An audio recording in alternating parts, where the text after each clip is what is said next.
Muy bien.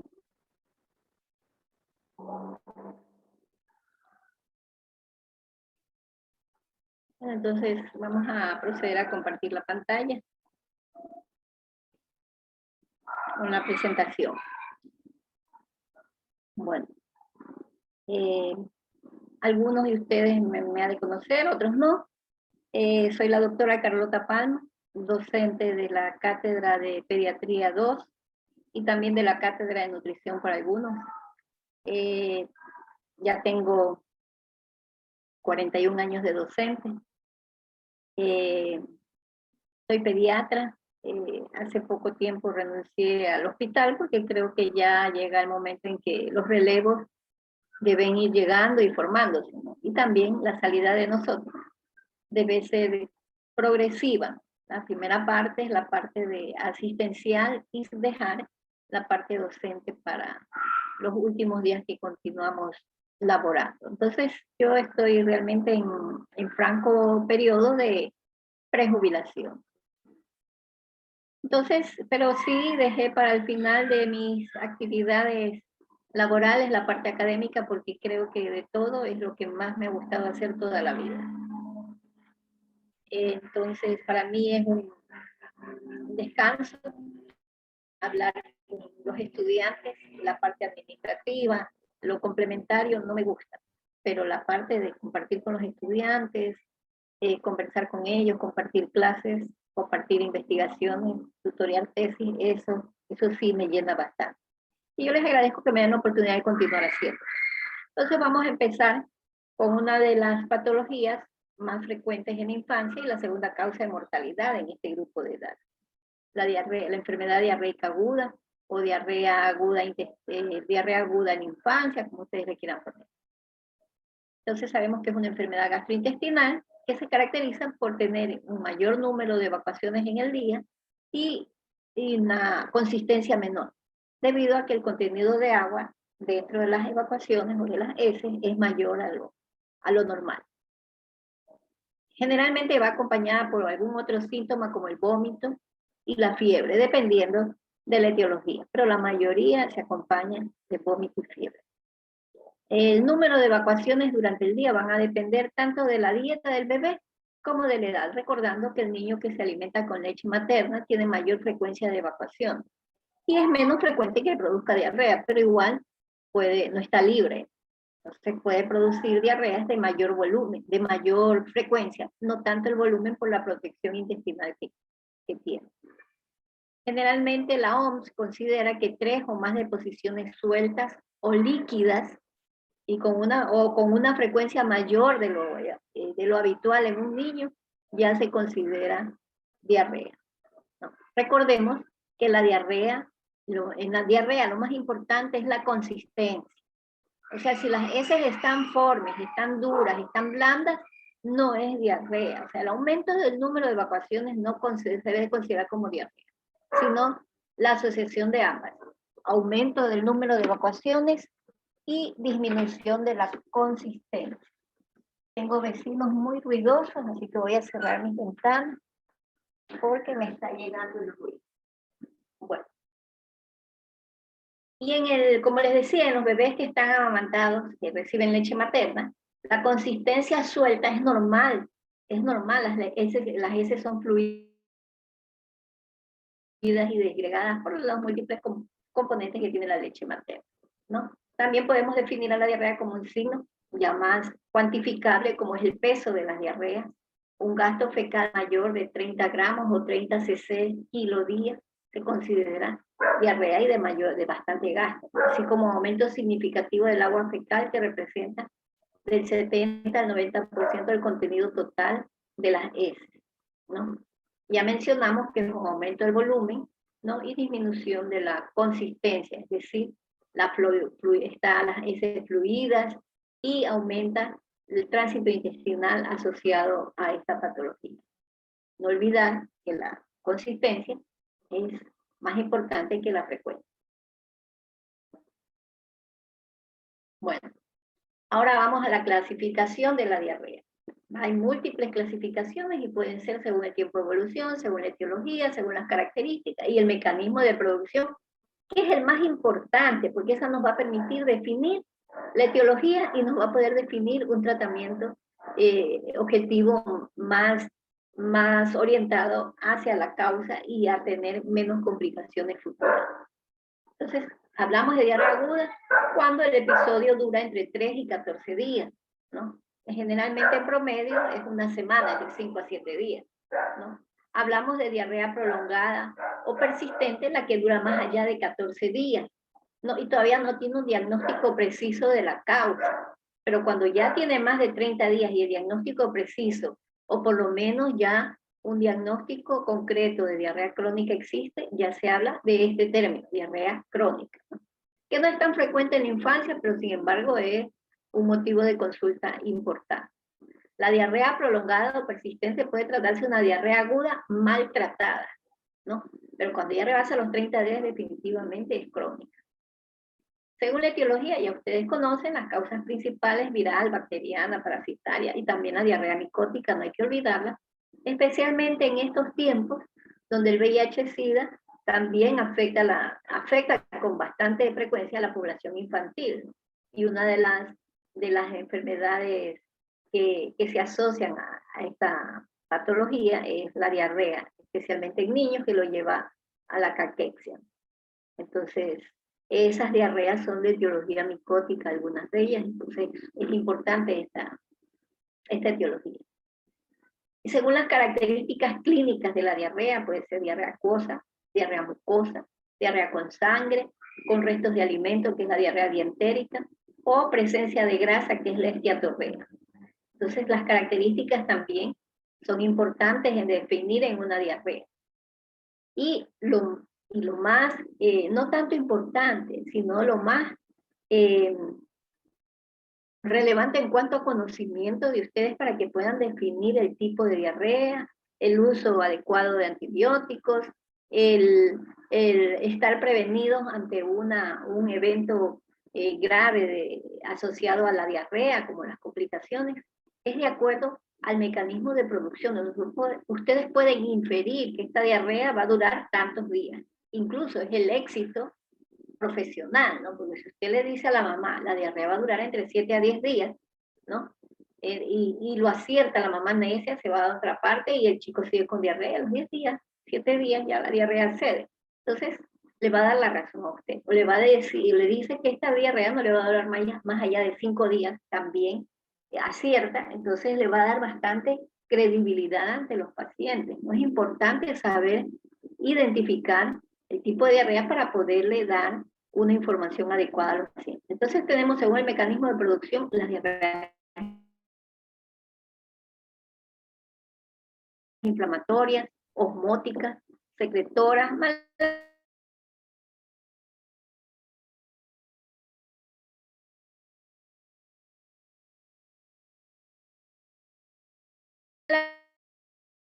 absortiva y urinaria. Cuanto a diarrea actualizada, en la última clase teníamos una prevalencia mayor de casos de diarrea por año. Actualmente la prevalencia está entre 525.000 menores de 5 años cada año. Y como les dije al principio, la segunda mayor causa de muerte en la infancia, especialmente en niños menores de 5 años. Tratándose, y lo que no es correcto es que se trata de una enfermedad prevenible y tratable, y sin embargo es la segunda causal de muerte, y no es tan grave como la primera, como la neumonía. Entonces es importante ya tomar medidas como equipo de salud para saber que es una enfermedad fácilmente prevenible, el aporte adecuado de agua, ¿no? Y los servicios adecuados de saneamiento e higiene que han estado tan al alza ahora que hemos estado con la pandemia del COVID. Todo el mundo sabe que tiene que tener adecuados servicios de saneamiento, higiene de las manos. Ya la lección está aprendida. Entonces, en el último año tiene que haber bajado la frecuencia de diarrea y tiene que bajar la mortalidad de diarrea, porque esta medida de lavado de manos va a reducir, si quieren, un 50% la frecuencia de esta enfermedad, porque esta está más relacionada con el mal aseo de las manos. Y también la otra parte que no podemos nosotros remediar, que es el acceso al agua potable. Eso ya depende de las autoridades. En En el mundo se producen alrededor de 1.700 millones de casos cada año, miren la cantidad. 1.700 millones de casos, lo que significa más que la pandemia del COVID. Entonces, pero sin embargo, no le dan tanta relevancia. No es que el COVID no sea importante, pero la diarrea también es importante. Y también la diarrea condiciona malnutrición en los chicos, especialmente en menores de 5 años, con el condicionante subsiguiente, que es daño a nivel cognitivo, ¿no? Un niño desnutrido, peor si es crónico, va a producir retraso cognitivo importante. Hay factores que influyen, ¿no? Y factores propios del huésped. Uno de los factores más importantes, la lactancia materna. Eso está demostrado hasta la saciedad y siguen investigando y siguen demostrando que los niños con lactancia materna exclusiva tienen menos episodios de diarrea que los chicos que no la tienen, ¿no? Que no han tenido lactancia materna. El uso de biberones predispone por muchas condiciones que ustedes conocen, falta de aseo, guardar la leche y volvérsela a dar en la misma leche de hace 3 horas que se contamina, el almacenamiento inadecuado de alimentos, el agua contaminada que ya la mencionamos y el lavado de manos, ¿no? Que es un factor muy importante que suponemos que durante el año 2020 tiene que haber reducido el número de episodios de diarrea. Eso debería investigarse, ¿no? Porque esto influye positivamente, el lavado de manos influye positivamente en muchas enfermedades, entre ellos la diarrea, la hepatitis, que son las enfermedades que se transmiten a través de las manos, por un mal aseo de las mismas.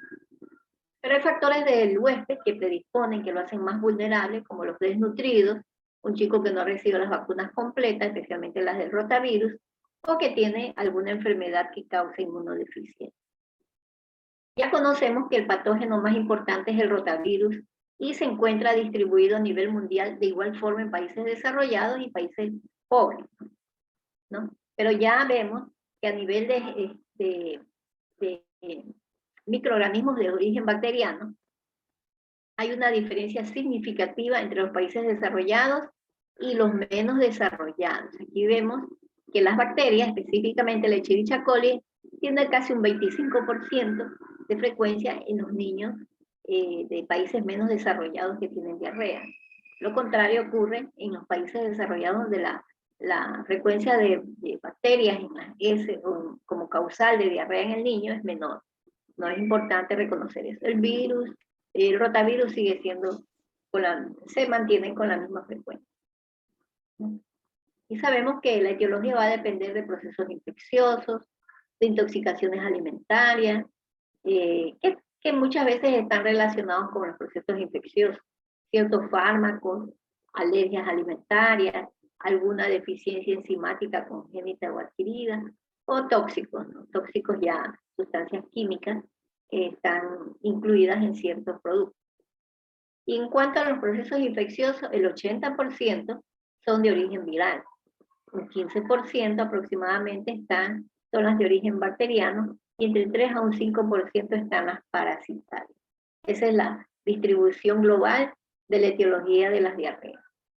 Y nos vamos a esos agentes virales, que es la principal causa, que es donde debemos apuntar principalmente, por lo menos para identificarla y tratarla de manera adecuada, no hacer uso indiscriminado de antibióticos porque esta no la necesita. Y esta es la principal causa de gastroenteritis y de deshidratación, es la más frecuente, es decir, el niño que se hospitaliza es el niño deshidratado moderado a severo.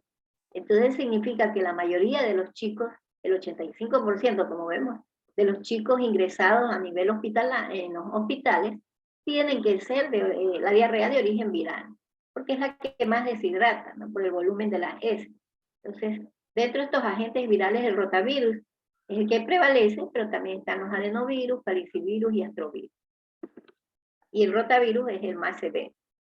Tenemos entre las bacterias la Escherichia coli, la salmonella, la shigella, el vibrio cólera y otros como el campylobacter y la yersinia, ¿no? Pero nos encasillamos más en la Escherichia coli porque es la más frecuente, casi absoluta, la frecuencia absoluta, ¿no? Y tenemos los diversos serotipos de Escherichia coli que son importantes también definirlos para poderlos identificar y tratar adecuadamente y en el momento oportuno, porque si nos demoramos mucho podemos llegar a las complicaciones, especialmente las que son de la del serotipo de enterohemorrágico. Entonces tenemos la Escherichia coli enterotoxigénica, la enteropatógena, la enteroagregante, que es la misma que la enteropatógena, tiene el mismo efecto, ¿no? La Escherichia coli enteroinvasora y la que les mencioné ya, la enterohemorrágica, que incluye la cepa O157H7, que es la cepa que causa esta enfermedad disentérica que tiene complicaciones muy graves. Otra bacteria de importancia en nuestro medio es la Shigella, ¿no? Más que nada estas dos por la mortalidad que pueden causar. Y la Shigella, una de las más mortales. Produce una disentería bacilar, tiene 4 subgrupos con diferente capacidad patogénica, pero la que nos interesa es la Shigella del serotipo A, o el subgrupo A, que es la Shigella disentería. Esa es la que nos da problemas y serios, y nos puede matar a un chico. Generalmente la mayoría de los chicos que no se diagnostica la Shigella dentro de los primeros 5 días están en alto riesgo de morir. Ya. Tenemos los otros agentes parasitarios, como la Yardia, que es uno de los parásitos más frecuentes en pediatría. Disculpen, me olvidé de corregir aquí, la Amblia con minúscula. El Cryptosporidium, la Entamoeba histolítica. Y entre los hongos, la Cándida, que es la más frecuente. El histoplasma casi no tiene frecuencia de diarrea, pero hay que mencionarlo. Generalmente, en el 50% de los episodios de diarrea, ustedes no van a poder aislar ni identificar el patógeno, no lo van a hacer. Entonces, para eso existen los criterios clínicos que nos permiten identificarla de esa manera indirecta. Son indicadores indirectos de la etiología de las diarreas para que podamos hacer un tratamiento adecuado. O sea, ese 50% que no se puede aislar o no se puede determinar el agente etiológico de manera concreta, nosotros lo podemos diagnosticar de manera indirecta y de manera muy eficiente. Un poco riesgo de equivocar. Vamos entonces a la fisiopatología, ¿no? Iniciando por esto, ¿no? Tenemos las bacterias, virus y parásitos causantes de gastroenteritis aguda que van a causar daño en la mucosa de diferente grado, dependiendo de su patogenicidad, y ese daño a la mucosa va a condicionar la presencia de diarrea y disminución del contacto del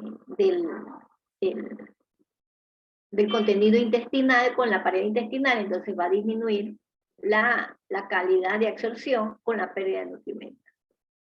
También produce signos de inflamación tisular y reparación tisular, porque el intestino tiene la gran capacidad de reparar, es la célula que más rápido se repara. Pero sin embargo, este proceso de daño de la mucosa y reparación tisular va asociada a un aumento de requerimientos nutricios para cumplir con este proceso. Y al haber poco aporte o pérdida aumentada de estos nutrientes, se va a alterar el estado nutricional. Por eso es importante, desde los primeros momentos, alimentar al niño de manera adecuada, especialmente si toma leche materna, no suprimirla. Todos estos procesos van a llevar a alteración de la motilidad intestinal, pueden llevar a deficiencia de disacaridasa si la diarrea se prolonga, y mala absorción de sales biliares.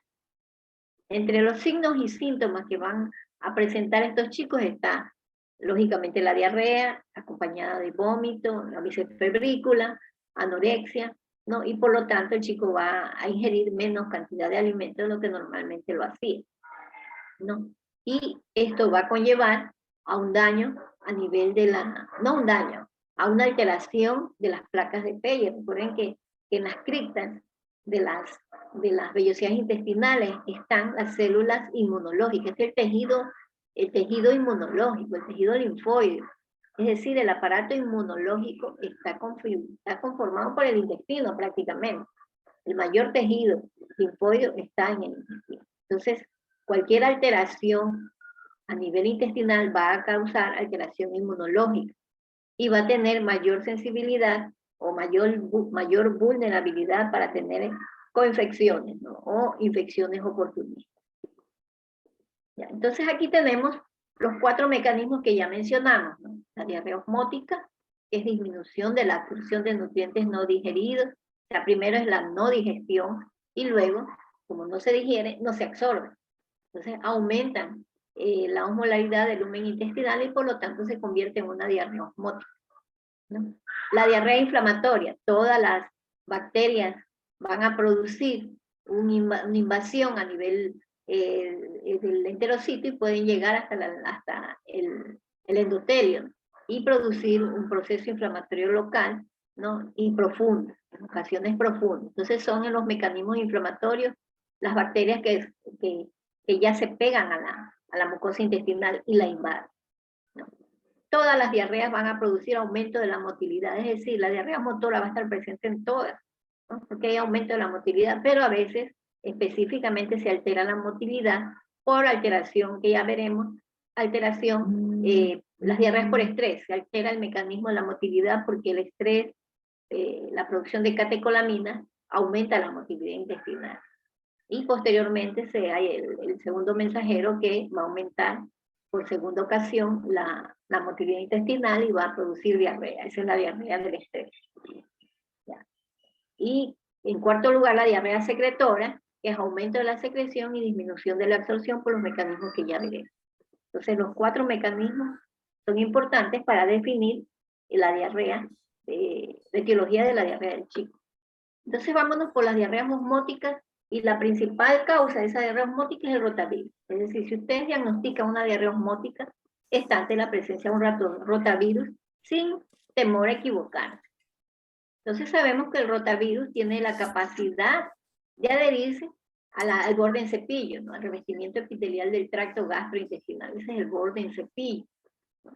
El principal sitio de replicación del rotavirus justo es el enterocito maduro, es decir, el activo, el que absorbe, el que digiere, el que produce enzimas intestinales, las hidrolasas intestinales, las disacaridasas intestinales. Es ahí donde están esas enzimas y justo ahí es donde el rotavirus se replica. Entonces, en el enterocito maduro. Al dañar este enterocito, esto destruye las puntas de las vellosidades que son responsables de la absorción, y no solamente responsables de la absorción, sino también es el sitio donde se deposita la mayor cantidad de lactasa, una disacaridasa que tiene que estar todo el tiempo presente, especialmente en los menores de 2 años, cuya alimentación principal es a base de leche. Entonces la lactosa va a ser un alimento, que va a estar un nutriente, que va a estar todo el tiempo presente y va a condicionar una intolerancia cuando se produce la destrucción selectiva de las puntas de las vellosidades, donde se almacena la mayor cantidad de lactasa. Y también es el sitio responsable de absorción. Recordemos, retrocedamos una diapositiva, que las células intestinales tienen diferentes grados de madurez. Las que están en la punta de la vellosidad son el heterocito maduro, capaz de absorber, son absortivas principalmente. Pero en la cripta están las células, los enterocitos inmaduros, que son específicamente secretores. Entonces, ¿qué va a ocurrir? ¿Qué va a ocurrir? Avancemos. ¿Qué va a ocurrir cuando se pierde esa capita de células maduras? Van a ser reemplazadas porque el intestino no se queda con la herida abierta, el intestino sella la herida. Entonces, ¿cómo sella esa herida del borde en cepillo? Migran las células inmaduras y sellan la herida. Pero esas células inmaduras que curan la herida, no son maduras, o sea, estoy redundando, no tienen capacidad absortiva, son secretoras, son específicamente secretoras, no tienen tanta poder secretor, porque no tienen tanto volumen de agua, pero sin embargo, ese efecto secretor de esas células inmaduras va a contribuir con el volumen de las heces. Ya tenemos un problema, que es la inflamación, ¿no? Y el aumento de tránsito. Vamos a tener agua en la luz intestinal, agua que no se va a absorber. Ya tenemos el efecto no absortivo, el agua sigue manteniéndose ahí porque no se absorbe. Y ahora, aparte de ello, se suma el efecto secretor de los enterocitos inmaduros. Imagínense el volumen de ese. Aparte de ello, ¿no? Aparte de esa disminución de absorción de sal, glucosa y agua por daño intestinal, ¿no? Que ya mencioné, se dañan las células epiteliales del enterocito, las células de la punta, y reemplazadas por células de las criptas vellosas.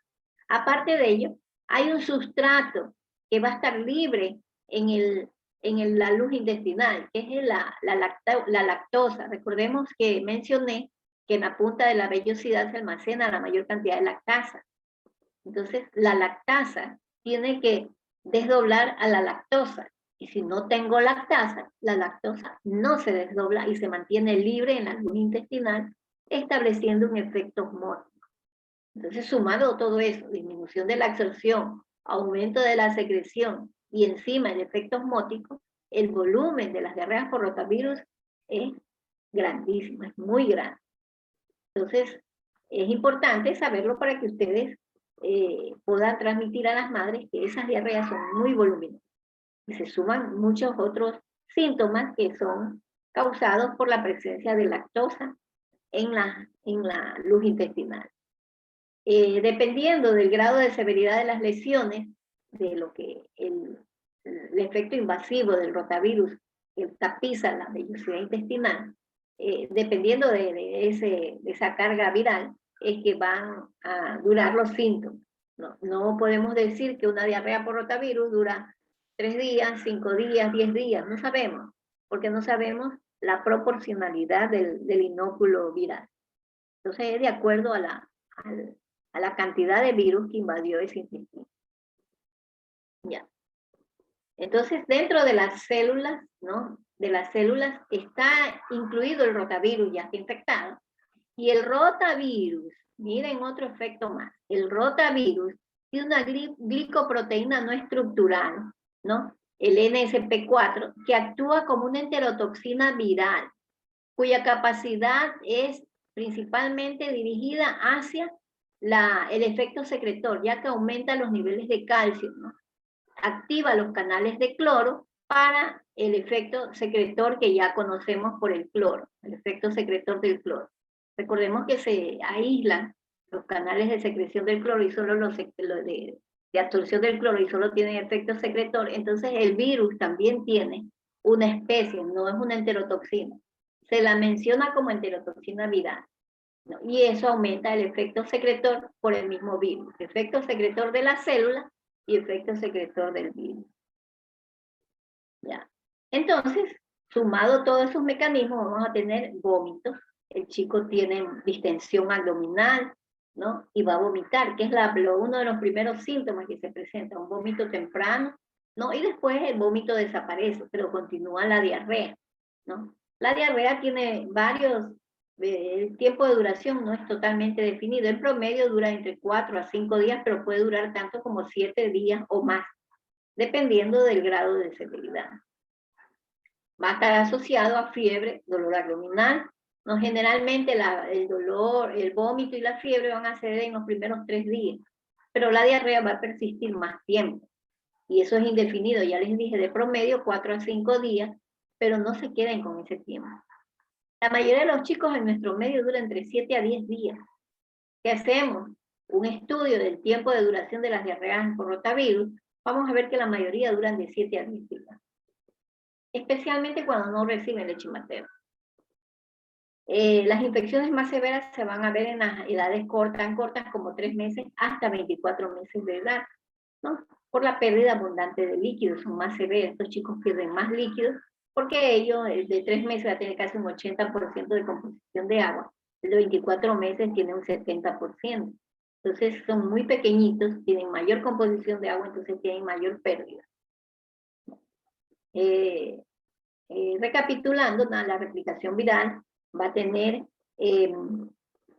efecto invasivo en el enterocito para replicarse, ¿no? Y va a causar lo que ya les mencioné, la deficiencia de lactasa, hasta que se renueve la población de enterocitos maduros.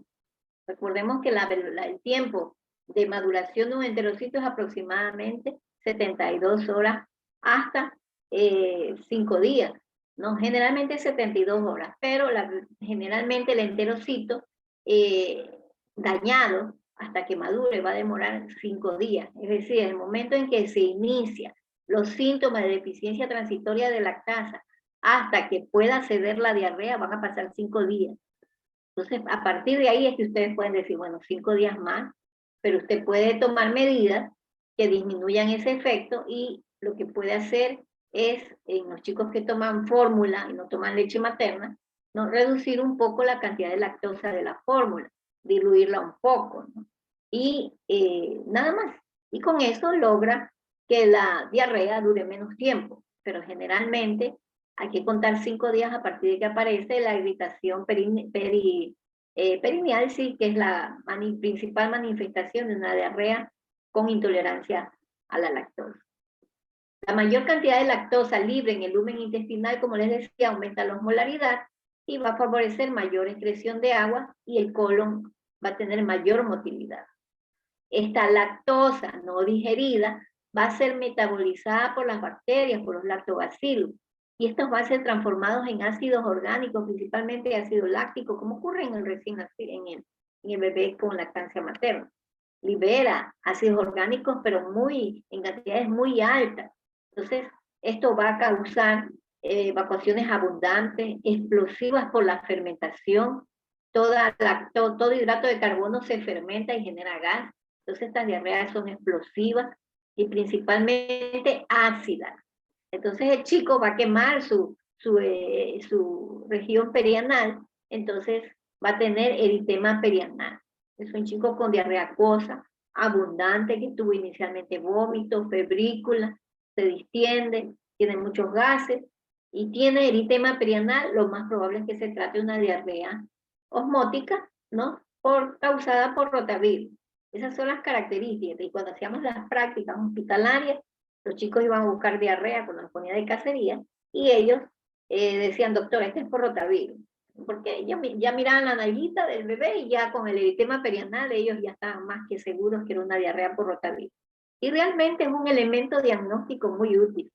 Sería bueno utilizarlo en una investigación clínica donde realmente se determine que ese eritema perianal es causado por todo este proceso que es originado por el rotavirus. Sería muy interesante, ¿no? Hay estrategias que se pueden utilizar, por ejemplo, la medición de las sustancias reductoras en heces, ¿no? Hay unas pastillas, una sustancia que se pone en las heces y cambia la coloración y se ponen naranja o ladrillo. Entonces ahí sabemos que hay sustancias reductoras en heces. Otro elemento sería la determinación del antígeno del rotavirus en las heces. Con eso tienen 2 criterios para decir que sí, definitivamente, un chico que tiene eritema perianal con diarrea aguda tiene rotavirus, ¿no? Determinan 100% la causa. Para que vean que la clínica es bastante útil. Y otra cosa importante es que estas diarreas mejoran con el ayuno. El chico deja de comer y le quita la diarrea. La mamá dice, ya le quité el seno, le quité la leche y solo le estoy dando coladitas y la diarrea mejoró. Y ese criterio da miedo porque las mamás al final le terminan dando solo coladas a los chicos y nos echan abajo la nutrición. Entonces no hay que fortalecer eso, ¿no? Mejora con el ayuno, pero eso no hay que decirle a la mamá. Ese es un criterio que va en contra de nuestros niños, por la cultura de la población. Si tuviéramos una población de mejor cultura, pudiéramos utilizar ese criterio, o sea, pudiéramos informar, pero el criterio del ayuno no es parte, no está aceptado en el manejo de la diarrea. Recuerden, el ayuno no. La mamá puede descubrirlo y nos puede pasar a nosotros que solo le pasemos hidratación intravenosa, el chico se baja la cantidad de diarrea, disminuye su diarrea, pero eso no significa que sea un tratamiento adecuado. Es inadecuado ayunar a un chico con diarrea. ¿Cómo se va a recuperar ese heterocito? Si depende exclusivamente del alimento que le demos, ¿no? Bueno, ahí tenemos al rotavirus, ¿no? Ingresando a la célula, pierde su cubierta, ¿no? Pierde su cubierta y pasa a formar parte de la célula, se replica y vuelve a salir para replicarse en otra, para invadir nuevas células. Y aquí tenemos el mecanismo de la diarrea osmótica. Hay una alteración a nivel de sustrato, cantidad de sustrato y enzima, ¿no? Hay mayor cantidad de sustrato y poca cantidad de enzima, que es la lactosa y la lactasa. Esto va a aumentar cantidad de sustrato libre en la luz intestinal, lo que incrementa la osmolaridad y que va a jalar mayor cantidad de agua desde el enterocito hacia la luz. Y va a estar bloqueado el sistema de absorción, especialmente por el mecanismo ese del cloro. Va a haber mayor efecto secretor. Esto va a aumentar el volumen de las heces causa dilatación intestinal y va a producir mayor motilidad, ¿no? Y este es el segundo, como el segundo brote de motilidad, el segundo ataque de motilidad en el mecanismo de la diarrea. Ya veremos más adelante la diarrea por motilidad. Y tenemos el primer mecanismo, que es el estrés, catecolaminas, y el segundo mecanismo, que es el mismo, la motilidad por dilatación intestinal, lo que va a incrementar la velocidad de tránsito y reducir el tiempo de contacto del contenido intestinal con la mucosa, lo que reduce la absorción. Todo esto va a condicionar una diarrea osmótica, como ya lo mencionamos. Vamos con la diarrea secretora. Y aquí tenemos de ejemplo la Escherichia coli enterotoxigénica, es la más frecuente, ¿no? Es la diarrea que nos ha dado a todos, ¿no? Cuando hemos ido a la universidad y nos hemos comido los pastelitos, el encebollado de pescado, bueno, y diferentes comidas que expenden ahí nuestros compañeros de labores, que ya nunca más los veremos, creo que nunca más los veremos. Una pena, ¿no? Tanta gente que se quedó sin trabajo, tanta gente que dependía de nuestra presencia porque vivía de eso, ¿no? Ustedes han pensado en esas personas, han pensado en el Chavo, el señor de los pasteles, han pensado en ellos. ¿Cómo se llamaba el señor del restaurante que empleaba como a unas 10 personas ahí, del comedor que teníamos ahí en la facultad? El señor del ceviche de balde, los de ciencias químicas, nuestros vecinos. Tantas personas que se quedaron sin trabajo. Los únicos que no dan pena son los que alquilaban los proyectores. Esos no me dan pena, pero los demás sí. Se quedaron sin trabajo y para siempre, porque ahora con ese encierro que le han hecho a la universidad, ninguno de ellos podrá entrar así lleguemos a la presencial. Ellos tenían entrada libre a la universidad. La universidad es libre, ¿no? La universidad, dicen, es del pueblo. A mí sí me da pena esa persona. Bueno, salgamos del tema, ¿no? Es la motivación para recordar que ellos nos aportaban en nuestra inmunidad, porque cada vez y cuando que nos inoculamos una Escherichia coli enterotoxigénica al ingerir esos alimentos, mejorábamos o manteníamos distraído nuestro sistema inmunológico. Parece mentira, pero eso es verdad, ¿no? Tenemos menos enfermedades autoinmunes cuando nuestro sistema inmunológico pasa distraído. Claro que no hay que exagerar tampoco. Bueno, entonces esta Escherichia coli enterotoxigénica es capaz de producir dos toxinas, una toxina termolábil y una toxina termoestable. La toxina termolábil de la EC, de Escherichia coli enterotoxigénica, ¿no? Va a activar la adenilciclasa, va a estimular la actividad de la enzima adenilciclasa en el enterocito. Y esto va a causar, al final, pérdida considerable de agua y electrolitos. Activa la adenilciclasa, ¿no? Y esto va a incrementar los niveles de AMP cíclico. Y este AMP cíclico, a nivel intracelular, es el segundo mensajero responsable del aumento de secreción del cloro. ¿Se acuerdan que hablábamos del segundo mensajero también, con aumento de secreción del cloro en el caso de la glucoproteína viral? ¿No? Igual, aquí, la termolábil activa la adenilciclasa, activa el AMP cíclico y aumenta la secreción de cloro, ¿no? Bloquea el canal de absorción de cloruro de sodio y de bicarbonato de sodio, no permite la absorción, ¿no? Y solo está secretando, secreta cloro, secreta sodio, secreta agua, ¿no? Se pierde grandes volúmenes de sodio y agua, ¿no? Entonces, esa es la toxina termolábil. La toxina termoestable, la toxina termolábil tiene las dos subunidades, ¿no? Que es la A y la B, ¿no? La A se une al AMP cíclico y la B se une al GMP cíclico. Y generalmente esta favorece la entrada de la subunidad A. La B favorece la entrada de la subunidad A. Entonces, al activarse la adenilciclasa y aumentar el AMP cíclico, recordemos que AMP tiene fósforo, ¿no? Entonces este AMP cíclico se activa, pero el fósforo que tiene está extraído de la ATP de la bomba sodio-potasio ATPase, es decir, realmente hace un bloqueo de la bomba, especialmente a nivel de los canales de absorción, como les dije, de cloruro de sodio y bicarbonato de sodio. Y solo se produce secreción de los mismos y lógicamente de agua. Ya. La toxina termoestable, ¿no? Tiene dos subtipos también, la 1 y la 2, ¿no? Esta también activa la guanilciclasa para producir secreción, pero no es tan activa como la adenilciclasa, no es tan activa. La termoestable 2 no tiene un mecanismo conocido. Esta termotoxina o esta Escherichia coli enterotoxigénica es causante de la diarrea del viajero. Todo extranjero que llega aquí, de países europeos o americanos, o norteamericanos, perdón, en algún momento van a padecer diarrea del viajero, en algún momento. Entonces, tenemos que conocer los mecanismos y cuando les lleguen a su consulta o al hospital donde ustedes estén trabajando, van a saber que todo, si es extranjero, recién llegado y tiene diarrea, lo más probable es que sea Escherichia coli enterotoxigénica y el efecto sea la toxina termolábica. Generalmente, el periodo de incubación va a durar entre 10 y 72 horas. Esto va a depender del tipo de toxina. Por ejemplo, en la toxina estafilocócica, como la toxina botulínica, ya está presente en el alimento. Ya está.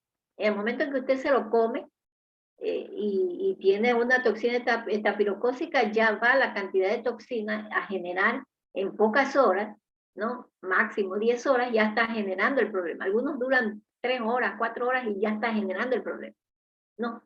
Pero otras toxinas se tienen que generar ya dentro del intestino. Es decir, el intestino tiene que producir una población N de bacterias, es decir, no va con la primera población la producción de toxinas, sino a partir de que se multiplica la primera población. Entonces transmite la información para generar la toxina. Es decir, me como una Escherichia coli y no voy a tener síntomas por lo menos 18 a 20 horas porque ese es el tiempo de replicación de la Escherichia coli. Pero los hijitos de esas Escherichia coli que yo me comí, esos ya van a tener la producción de toxina, ya va a empezar la sintomatología. Por eso es que usted se comió ayer el encebollado y los efectos empiezan hoy día, entre 20, 24 horas, a veces hasta 72 horas, ¿no? Dependiendo de la cantidad del inóculo. Entonces ahí puede usted identificar exactamente el alimento que causó el problema, ¿no? Si es inmediato, ya saben que es probablemente sea una toxina estafilocócica. Si demora 24 horas, ya sabe que es una Escherichia coli enterotoxigénica. Bueno, pero para el fin de tratamiento solo la hidratación interesa porque esa bacteria usted no tiene que tratar, porque generalmente la bacteria se autolimita y se pierde. La toxina, la duración de la toxina es la que genera los efectos. Esto es por contaminación fecal de la agua que bebemos y los alimentos. Las manifestaciones clínicas son conocidas, la diarrea acuosa, abundante, igual que la diarrea por rotavirus, pero en la diarrea por rotavirus, recordemos que toda caca apesta, pero la del rotavirus, más o menos a las 72 horas empiezan las manifestaciones de intolerancia a la lactosa y las diarreas huelen a agrio, tienen un olor agrio, un olor ácido, entonces cambian el olor. Al principio apestan, pero después ya no. En cambio, la de Escherichia coli enterotoxigénica son fétidas que la gente tiene que desalojar la casa mientras dura el episodio, ¿no? Especialmente estos episodios duran 24, 48 horas nomás, ¿no? Pero son muy fétidas. Esa es la diferencia con la diarrea por rotavirus. La una es agria, olor agrio, y esta es fétida. Estas no tienen moco, no tienen sangre, no tienen pus, no tienen nada, solo es agua y fétida. Y cursan con dolor cólico. Pueden en ocasiones cursar con vómitos, pueden tener acidosis por la deshidratación, la astenia por la deshidratación, pueden tener febrícula, ¿no? Puede ser que haga fiebre, especialmente cuando la toxina está estafilocócica, es decir, las más precoces son las más febriles, ¿no? Pero las que demoran 42, 24 horas en aparecer o un poquito más, esas no cursan generalmente con fiebre. La diarrea es breve, autolimitada, pero lo importante es que también pueden ser graves. Recuerden que aquí hablo de Escherichia coli enterotoxigénica, pero entre las bacterias productoras de toxinas tenemos el Clostridium. El Clostridium, ¿cuál es? El Clostridium botulinum, que mata, ¿no? Las diarreas son tremendas. Esta diarrea no cede con el ayuno. Recuerdan que cuando les decía de la diarrea osmótica, ustedes le quitan el alimento y el chico le para la diarrea transitoriamente, lógicamente, no voy a dejar morir de hambre. Entonces, pero esta no mejora con el ayuno. El paciente deja de comer, pero sigue con diarrea. O sea, la diarrea no va a cambiar porque es la toxina la que está causando el problema. Como les dije, es autolimitada en menos de 5 días, 48 horas es lo máximo. Algunas pueden durar un poco más, pero no es tan extensa. En adultos y escolares puede ser asintomática y poco frecuente, pero la más frecuente es la diarrea del viaje. Pero a todos nos ha dado esto, creo a todos, ¿no? Hayan o no hayan comido el ceviche de balde o el pastelito o las comidas que sí nos gustaban, sí extraño esa comida. Bueno, entonces aquí tenemos el mismo cuadro, ¿no? El MP cíclico, el GMP cíclico si es la termoestable, el incremento de calcio, disminución de la absorción, ¿no? Aumento de la secreción, no se absorbe, se están bloqueados los canales de sodio, de cloruro de sodio y bicarbonato de sodio, están bloqueados totalmente, no puede absorberse agua. Recuerden que el sodio es la que arrastra agua. Pero recuerden, existen los canales vasolaterales, vamos a ver. Bueno, los canales vasolaterales entre los enterocitos. En esos canales vasolaterales existe un mecanismo de absorción. Imagínense si se bloquea la absorción, nos morimos pues toditos con una diarrea de ese tipo, pues no son, está bloqueada la absorción. No está bloqueada toda. Hay un efecto asociativo entre el sodio y glucosa, y se llama transporte acoplado sodio-glucosa, que lógicamente atrae agua y es la solución para la hidratación. Entonces, en todas las diarreas de este tipo, se va a producir mayor eficiencia en ese transporte acoplado sodio-glucosa para favorecer la absorción de agua y por ende la hidratación del paciente, disminución de riesgos de deshidratación y de muerte. Entonces, no todo es malo. Aquí se bloquea por un lado, pero por otro lado se activa mucho mejor o se efectiviza el tipo de absorción de agua, sodio, agua y sodio principalmente. Bueno, como decíamos, como hay aumento de la secreción, aumenta el volumen y favorece la motilidad secundaria. La dilatación intestinal disminuye, lo mismo que dijimos en A, disminuye el tiempo de contacto de la mucosa porque aumenta la velocidad de tránsito, disminuye la absorción y por ende se produce una diarrea secretora, aumento de la secreción, disminución de la absorción. Ya, entonces aquí tenemos la toxina del Vibrio cólera, que es igual a la toxina termolábil y termoestable, que actúan de la misma manera activando el AMP cíclico, ¿no? La deniciclase al AMP cíclico, con bloqueo de los canales de absorción, cloruro de sodio y bicarbonato de sodio, pero se mantiene, ¿no?, el canal vasolateral de transporte acoplado sodio-glucosa. Bueno, lo mismo, vamos con la diarrea inflamatoria o diarrea invasiva.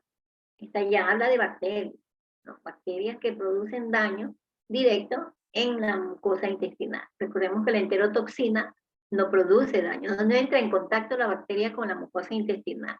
Es la toxina la que se internaliza en el enterocito y bloquea los procesos. Pero la bacteria no tocó la pared intestinal. En cambio, esta de aquí, ya, estas que producen diarreas inflamatorias invasivas, van a tocar la mucosa intestinal. ¿Y qué hace una mucosa cuando la toca o cuando la agrede? Secreta moco, ¿no? Entonces, una diarrea con moco es una diarrea inflamatoria, ¿no? Entonces estas diarreas inflamatorias se deben a agentes que generalmente son bacterianos que después de adherirse invaden el enterocito, ¿no? Producen apoptosis, muerte de las células, de las uniones intercelulares, apoptosis de las uniones intercelulares, se replican dentro de las células en el espacio intersticial, ¿no? Se van a generar mediadores inflamatorios, y estos mediadores inflamatorios van a activar la presentación del antígeno y el sistema, y van a activar la presencia del sistema, van a activar el sistema parasimpático. Se van a activar se van a liberar ciertos mediadores inflamatorios, como la histamina, 5-hidroxitriptamina, prostaglandina, endotelinas, etcétera, que van a activar aún más el proceso inflamatorio. Esa inflamación va a generar mayor secreción de iones y de agua por el mecanismo, ¿no? Y van a producir la diarrea. La lesión de la mucosa va a ser dependiendo de la gravedad de la invasión bacteriana. ¿Ya? Comprometen el intestino delgado, pero principalmente el intestino grueso. Recordemos que el intestino delgado no tiene bacterias. Entonces difícilmente estas diarreas pueden invadir, o estas bacterias pueden invadir el intestino delgado, pero en ocasiones esa barrera, ¿no?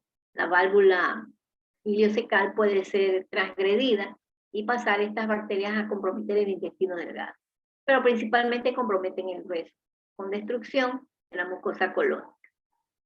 Las deposiciones no son tan abundantes como las que mencionamos anteriormente. Recordemos que decíamos acuosas, abundantes, fétidas por un lado o agrias por otro lado.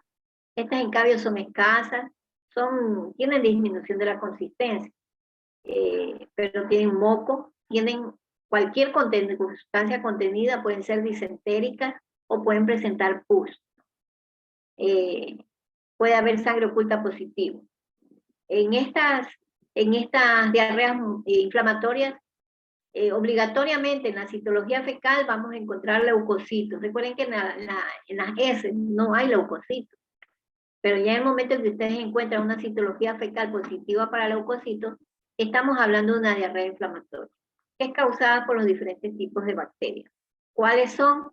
La Shigella, Escherichia coli enteroinvasiva, Salmonella, Campylobacter, Aeromonas, la Escherichia coli enteropatógena también, la entamoebictolítica, todas ellas son invasivas. Entonces van a dar una diarrea inflamatoria. Y vamos con la Escherichia coli enteropatógena, que es una causal de diarrea inflamatoria, ¿no? Es una de las más frecuentes en niños, ¿no? Especialmente en los países como el nuestro, un país pobre, y tiene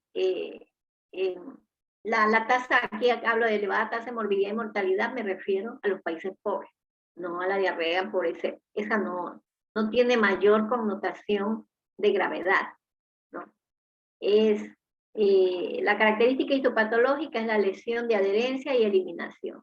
Estas bacterias se adhieren al enterocito, activan la acumulación de actina del citoesqueleto en la apical de la célula y toman una forma como de pedestal o de copa y se elimina el enterocito de la microvellosidad, es decir, mata al enterocito, lo mata. Pero las microvellosidades tienen gran capacidad de regenerarse, o sea, de ser reemplazados por enterocitos inmaduros y tapar la herida.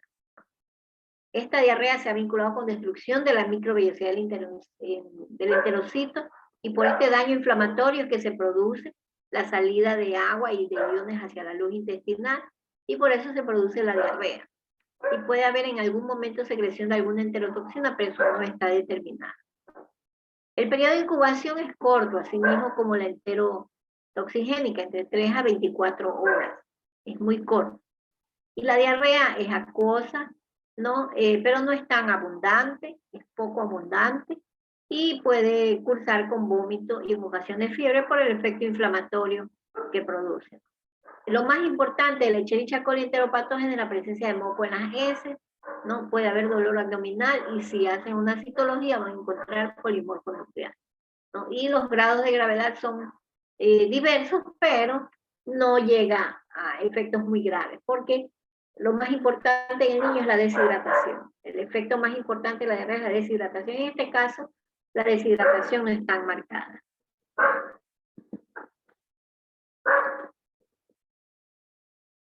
Ya, vamos con la Escherichia coli enteroinvasiva, ¿no? También es inflamatoria. Este va a invadir, ya no se queda solo a nivel de la mucosa intestinal, a nivel de la superficie de la mucosa intestinal. No solamente, no daña solamente el enterocito, sino que que ingresa, atraviesa y llega hasta el endotelio. Invade el epitelio en profundidad del epitelio del colon, por el efecto adhesivo, por las adhesinas que tiene esta bacteria, ¿no? También tiene mucinasa para romper el moco, ¿no? Tiene que romper el moco y adherirse a la mucosa intestinal y entrar por endocitosis a la célula, ¿no? Y va a multiplicarse y luego va a hacer el efecto invasivo. Y daña especialmente el endotelio de los vasos capilares, ¿no? Daña el epitelio de los vasos sanguíneos.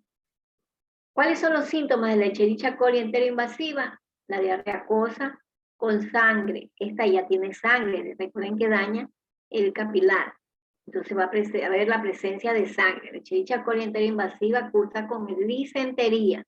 Puede haber moco, de hecho sí lo hay, ¿no? Son diarreas acuosas, disentéricas y mucosas. Cursa con síntomas generales como es invasiva, recuerden, ya presenta respuesta inflamatoria. Entonces dentro de la respuesta inflamatoria sistémica está la fiebre.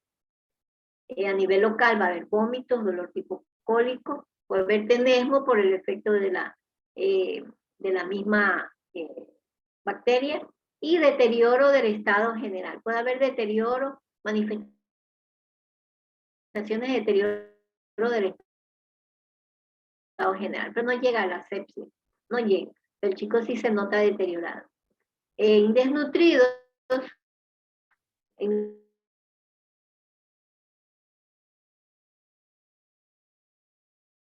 niños con desnutrición puede causar hipoglucemia, es decir, la hipoglucemia puede traducirnos la presencia de este enteropatógeno, de Escherichia coli enteroinvasiva, ¿no?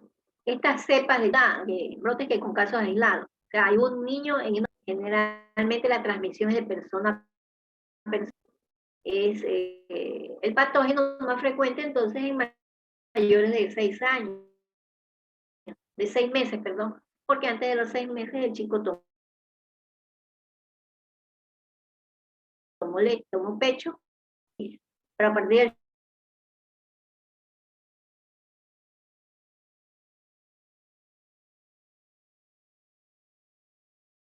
sexto mes ya lo integran a la dieta familiar, y lógicamente si hay una infección de ese tipo para toda la familia, el bebé también se va a infectar.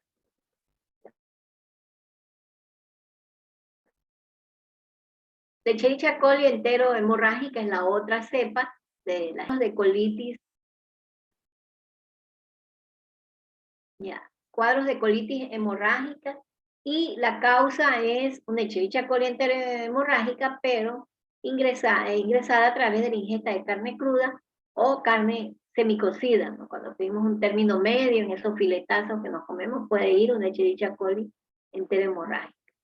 El serotipo es O157H7, este es específico, y va asociada en ocasiones el síndrome hemolítico urémico.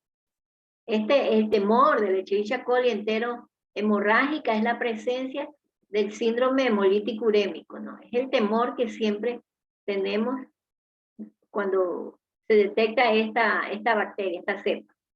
¿Qué es el síndrome hemolítico urémico? Es un síndrome asociado a una disentería que presenta daño renal agudo, insuficiencia renal, con trombocitopenia y anemia hemolítica microangiopática. Se produce prácticamente un taponamiento renal, precedido de la disentería, que ya mencionamos. Ya, esta Escherichia coli es productora de una citotoxina, que tiene actividad a nivel de las células vero, por eso se llama verotoxina. Y las cepas capaces de producir esa toxina se llaman cepas de Escherichia coli Escherichia coli verotoxigena.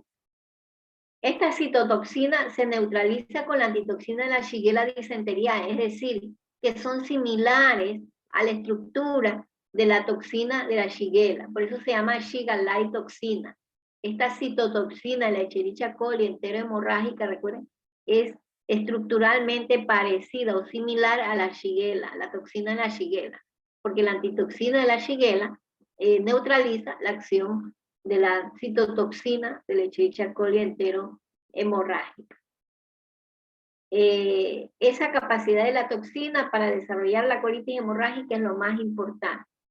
Recordemos que también tiene otros mecanismos que son las adhesinas, que provocan la adherencia, y esfacelación de la mucosa intestinal. El plásmido O157 codifica para una hemolicina, por eso la presencia de sangre abundante en estas diarreas, porque el plásmido O157 es el que codifica entre sus genes al gen de un entero hemolicina. Y eso explica la colitis hemorrágica.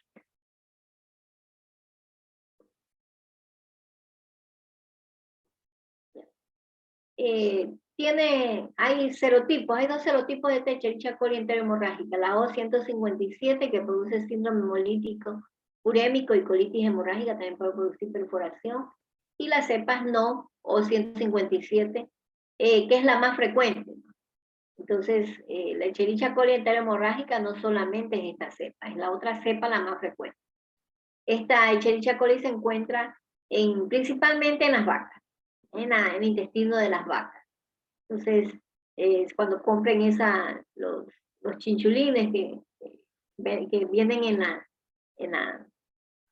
las parrilladas, ahí tenemos, ¿no?, la posibilidad de encontrar la Escherichia coli, ¿no? Es menos frecuente en cerdos, por eso es que en las grandes parrilladas ponen las tripitas del cerdo, no ponen la de vaca, por el riesgo, ¿no? Ellos no quieren correr con este riesgo. El principal reservorio, como les decía, es el intestino de bovino.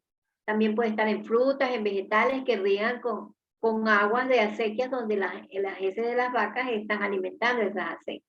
Entonces, por eso es importante lavar bien adecuadamente la lechuga, rábanos, frutillas, ¿no?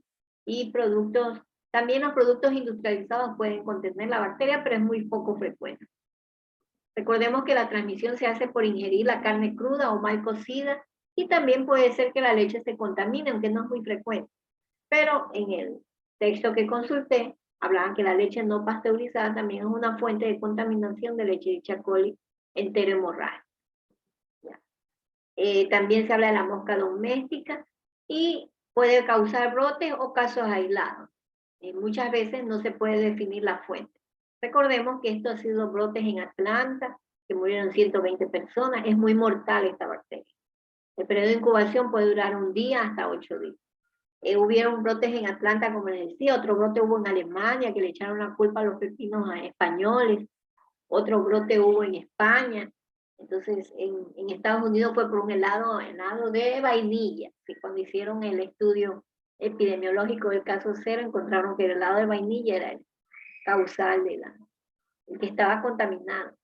En otro caso fueron las hamburguesas, en Estados Unidos mismo. En Alemania le echaron la culpa a los pepinos de mar.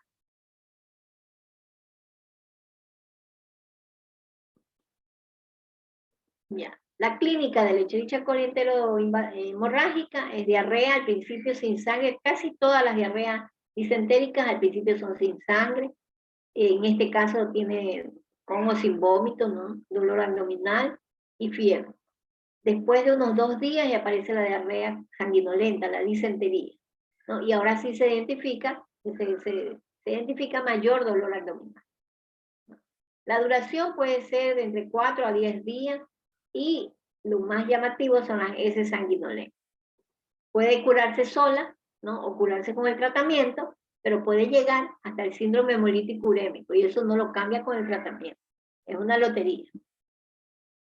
Y seguimos con la Shigella, que también es inflamatoria. Todas estas que he mencionado, la invasiva, la enteropatógena, la enterohemorrágica y la Shigella, son del mecanismo inflamatorio, ¿no? Y ya mencioné que la Shigella tiene 4 especies y la que nos interesa es la disentería. Y aquí es algo interesante la Shigella. Tiene una toxina, una citotoxina que tiene 3 funciones diferentes. Tiene una función citotóxica, una función de enterotoxina y una función de neurotoxina, y eso le da la característica y el peligro que tiene la Shigella. Entonces, la parte de citotoxina o hemolicina es la que causa la presencia de sangre.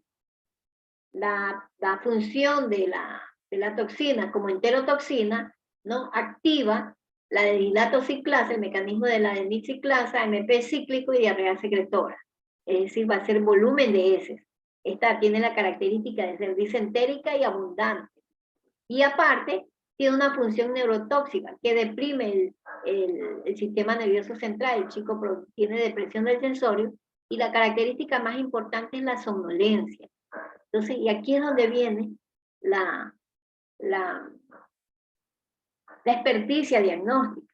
¿Cómo sé si el chico está somnoliento por deshidratación o porque se trata de una disentería por Shigella? Entonces ahí va la experiencia y la calidad de formación. Entonces, ustedes no lo ven deshidratado al chico y el chico está somnoliento, lo más probable es que esa disentería sea por Shigella. Chico solo, y la mamá dice, no, si ya lo noté somnoliento, pero no está tan deshidratado, pero lo veo muy somnoliento. La madre mismo lleva el diagnóstico. Cuando tengan esos casos de disentería con sueño, esa es una Shigella, y sin temor a equivocarse. No, la depresión del sensorio es característica de la Shigella. Ahora, puede ser que el chico esté deshidratado y por la deshidratación disminuye el sensorio. No, en esos casos, ustedes tienen que asegurarse que en pocas horas hidratar rápidamente al paciente. Y si después de la hidratación persiste la somnolencia, significa que es una Shigella. Entonces hay formas de demostrarlo. Y cuando no esté seguro si la somnolencia es por deshidratación o no, porque a veces nos llega la duda. Parece, tiene un llenado capilar, como está helado el ambiente y no puede medir bien el llenado capilar.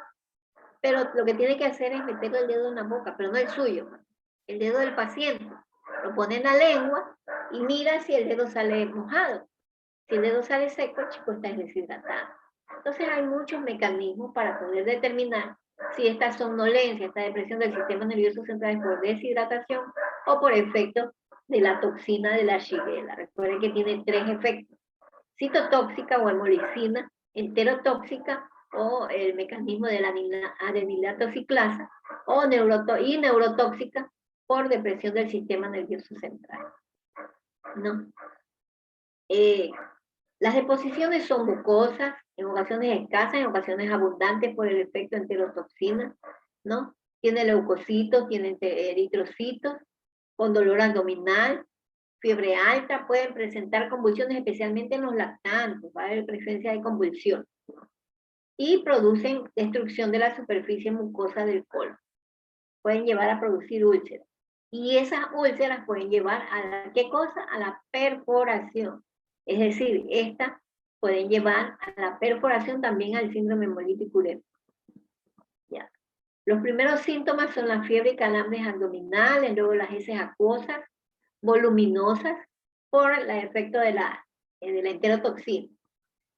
¿No? Después, las evacuaciones son en mayor cantidad, pero el volumen disminuye. Y en 2 días aproximadamente va a aparecer la disentería, ¿no? Y van a haber ulceraciones a nivel intestinal, lo que puede condicionar la presencia o una complicación que es la perforación intestinal. Ya, cuando el chico tiene tenesmo rectal, nos refleja que la invasión solo es a nivel colónico. Ya. Además puede presentar náuseas, vómitos, aspecto tóxico y lo que ya les mencioné, la disminución del sensorio. Las convulsiones son frecuentes pero en niños pequeños, ¿no? Es raro que se produzca una bacteriemia, ¿no? A pesar de que sí tiene una afectación del estado general, pero no produce bacteriemia, ¿no? Pero sí puede llegar a la deshidratación porque lo que mencioné ya antes, el efecto de enterotoxina. Ya. Esta enfermedad es autolimitada, pero puede llevar a la letalidad, no se olvide, puede ser letal, ¿no? Está relacionada con brotes epidémicos y las complicaciones son el megacolon tóxico, perforación intestinal y el síndrome hemolítico urémico. Cuando se hospitalizan estos chicos por alguna de estas 3 complicaciones, la mortalidad es muy, muy alta. Por eso la Shigella mata.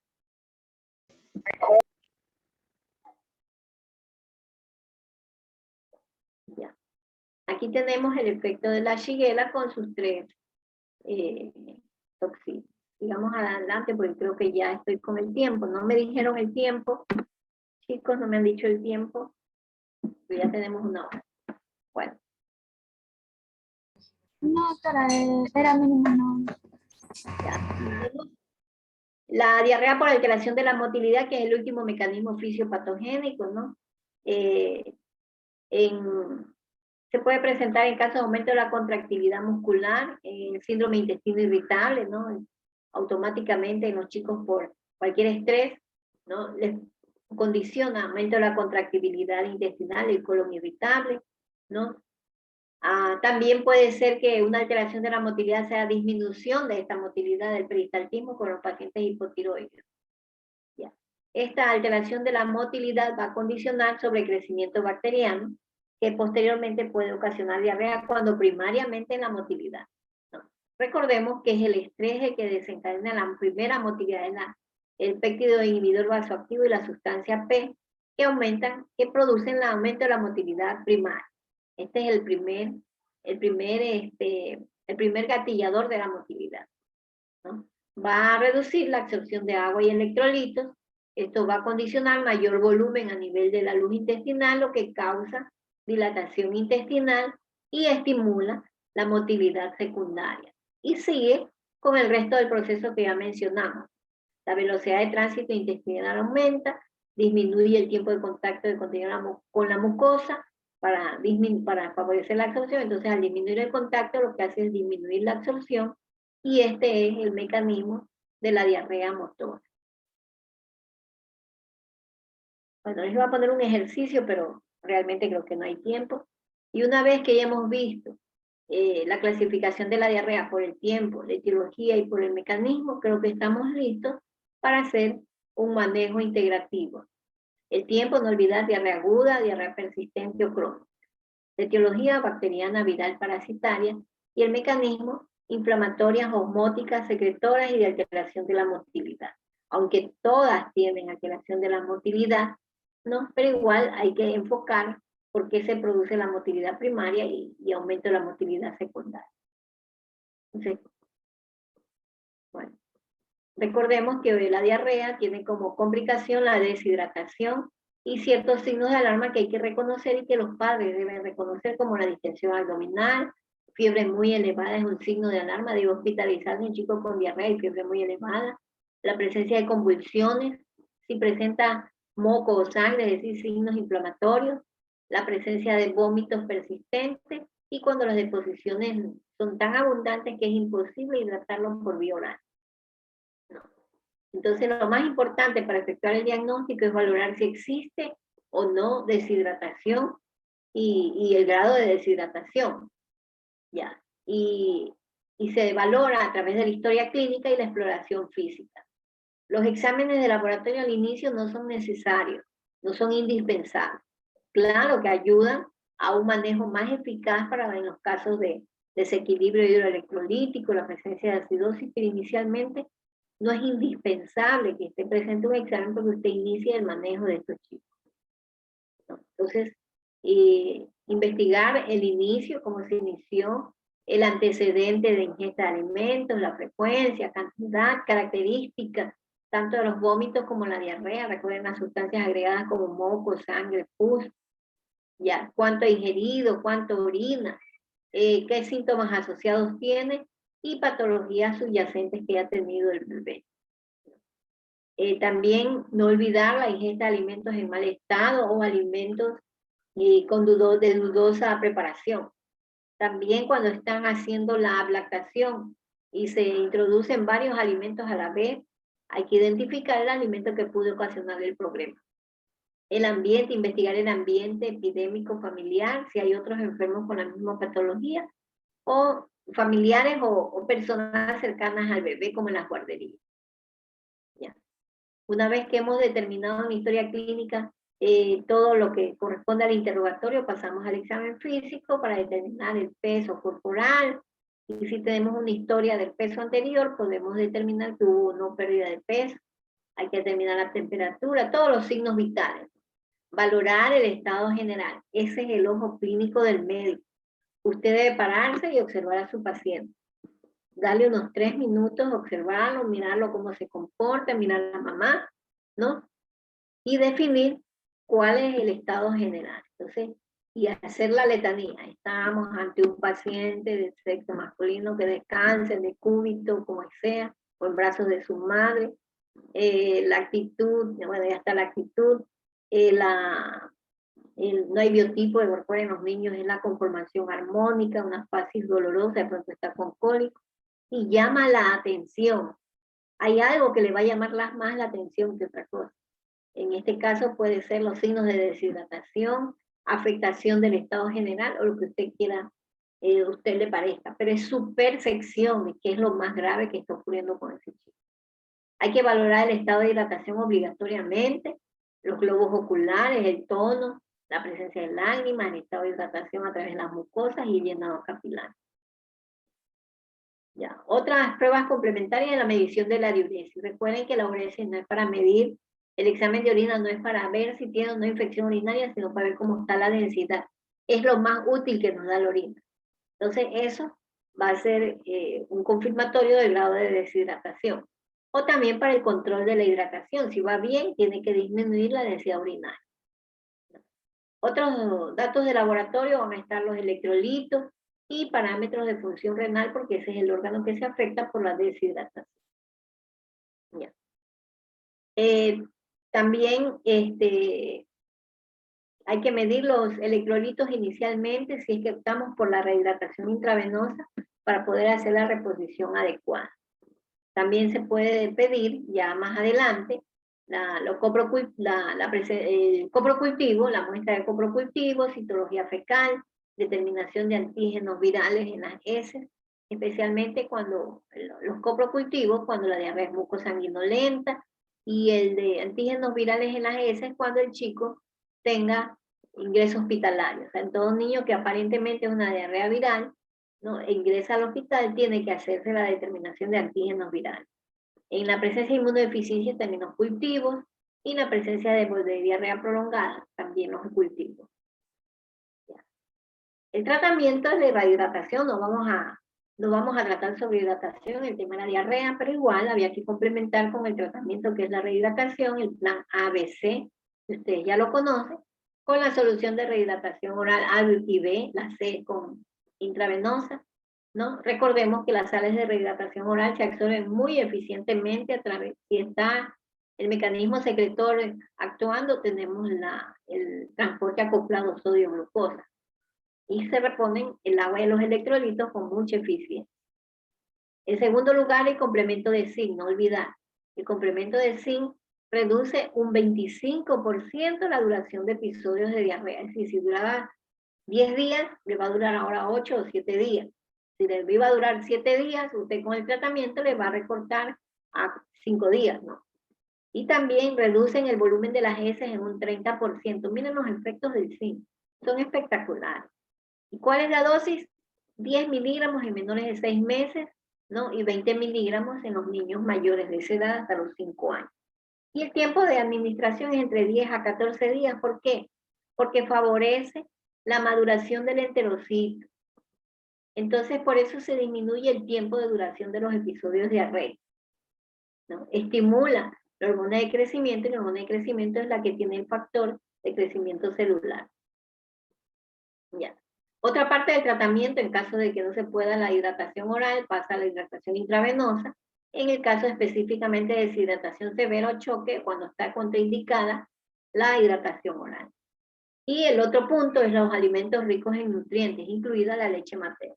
Se debe alimentar al bebé, no se olvide, no hacer ayuno. Sabemos que es un elemento diagnóstico ayunar y que le pare las heces, digo que es osmótica, o si ayuno y no le para las heces, digo que es secretora. Pero eso no debe ser condicionante para hacer el ayuno. El ayuno no es una opción de tratamiento, no. Y hay que evitar los errores en el tratamiento con diarrea. El uso de antidiarreicos no debe hacer. No se dan antiespasmódicos, ni anticolinérgicos, ni antieméticos. No usar antibióticos, solo en casos necesarios, uso racional de antibióticos. No ayunar ni restringir dietas de manera inadecuada. No utilizar de manera excesiva la venofrisis, y el chico viene con una diarrea en 24 horas y ya le quieren poner suero, ¿no? Ni las consultas deben ser cortas e incompletas, tienen que ser completas las consultas con el paciente para poder obtener información que nos lleve a un diagnóstico preciso. Bueno, chicos, eso es lo que les traje. Esto es más extenso por la deshidratación, pero creo que ya es tiempo suficiente para una charla de este tipo. He tratado de abarcar los temas más relevantes para que ustedes tengan una herramienta diagnóstica eficaz. Les agradezco por su atención. Muchas gracias a usted, doctora. Realmente ha sido de mucha utilidad la información que nos ha compartido. Bien, chicos. ¿Alguna pregunta que tengan, chicos, la pueden realizar?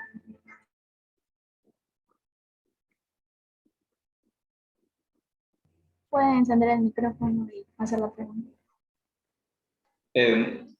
Primero que nada, muchas gracias, doctora, porque ha estado muy didáctica, muy comprensiva, la verdad, toda su explicación.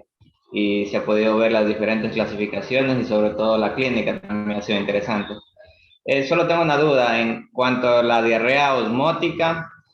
Solo en ese caso se debería, por así decirlo, darle una alimentación opcional a la lactancia, pero momentáneamente, claro. Por ejemplo, como decía, las coladitas así, pero por un par de días nomás, ¿verdad? No está indicada el ayuno ni el cambio de dieta. O sea, yo les decía, en el caso de que no, la mamá lo descubriera, pero no es conveniente. No es conveniente porque la cultura nuestra va a demostrarle a la mamá que ella tiene razón y el alimento a base de coladas debe continuar para larga data e iniciamos el efecto secundario que es la desnutrición del chico. No es conveniente.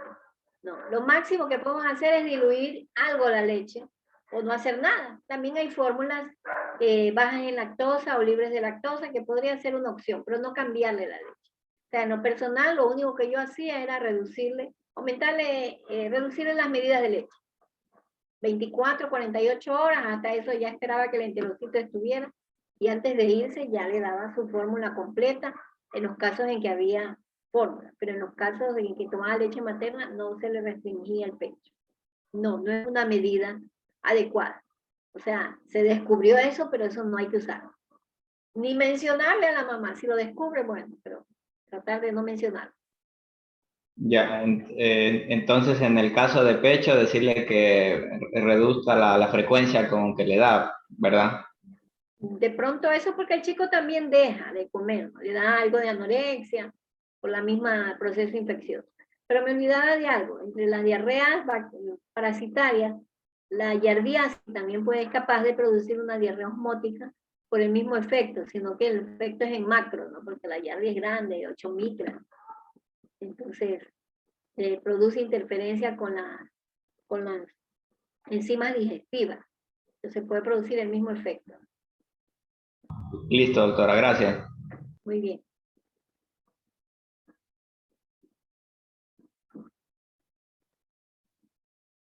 Bueno, espero que les sirva esto especialmente para su examen, aunque ustedes ya dieron el examen.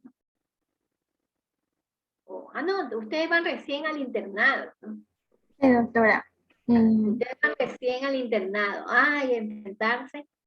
Chicos, los comentarios que escucho de los residentes, una hija que está haciendo un posgrado, ¿no? Y no quisiera escuchar eso que dice, que los chicos solo van, y ahorita no pueden ir ni en las ambulancias, porque ya les prohibieron ir en ambulancia, ya está prohibido. Entonces, que solo van a observar, no hacen nada, ¿no? No están haciendo historias clínicas, no están haciendo nada. Entonces, así no se aprende haciendo.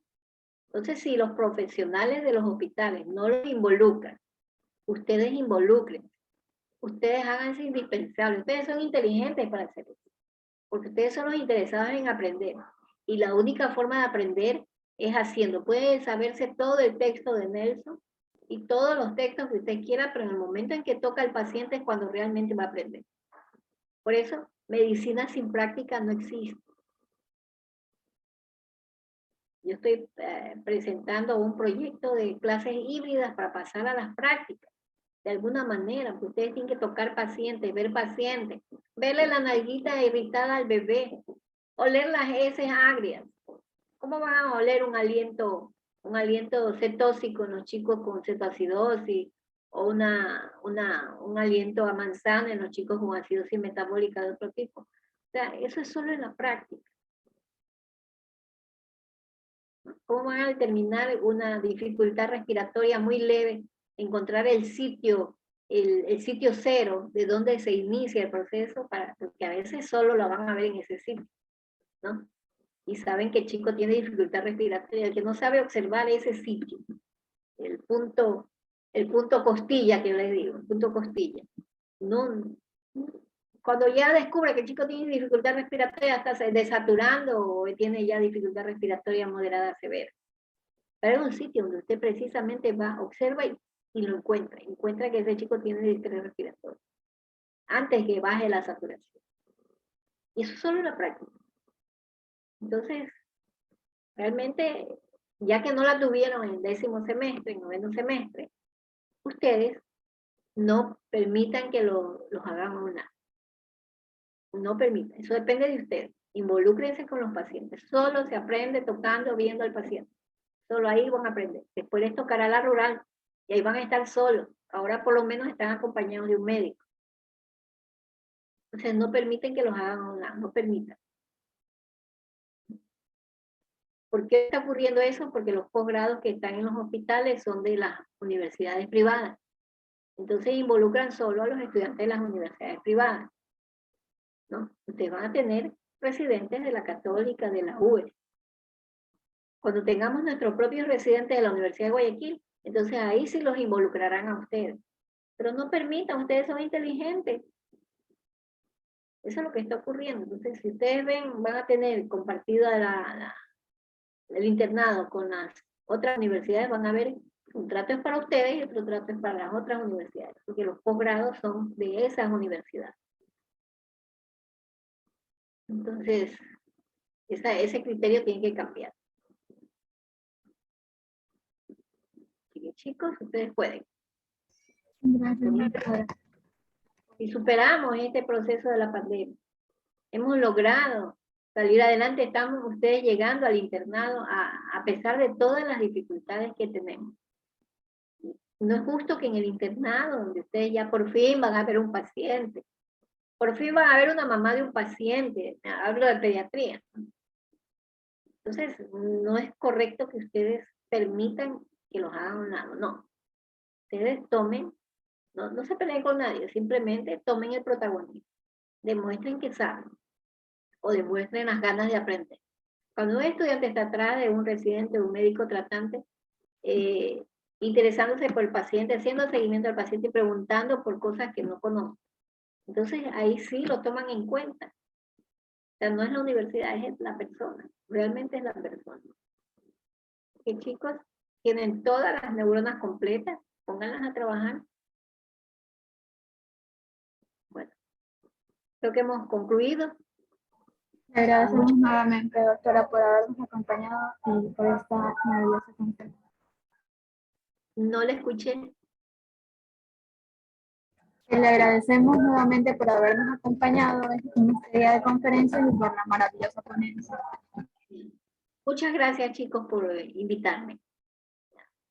Que tengan una buena noche y éxitos en su internado. Los espero en la tesis. Yo soy buena tutora de tesis, chicos. En serio que sí. Mis tesis son 10 y se publican. Así que los reto a que se unan conmigo. Claro que soy un poquito molestosa, pero el resultado vale la pena. Así que los espero. Cuídense.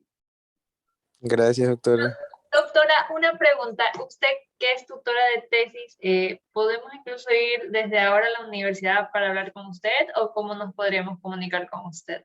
Solo por este medio, porque no estamos en la presencialidad todavía. Ah, ya, ok, listo. Muchas gracias. Correo y esas cosas. Ah, ya. Muy bien. Entonces, cuídense.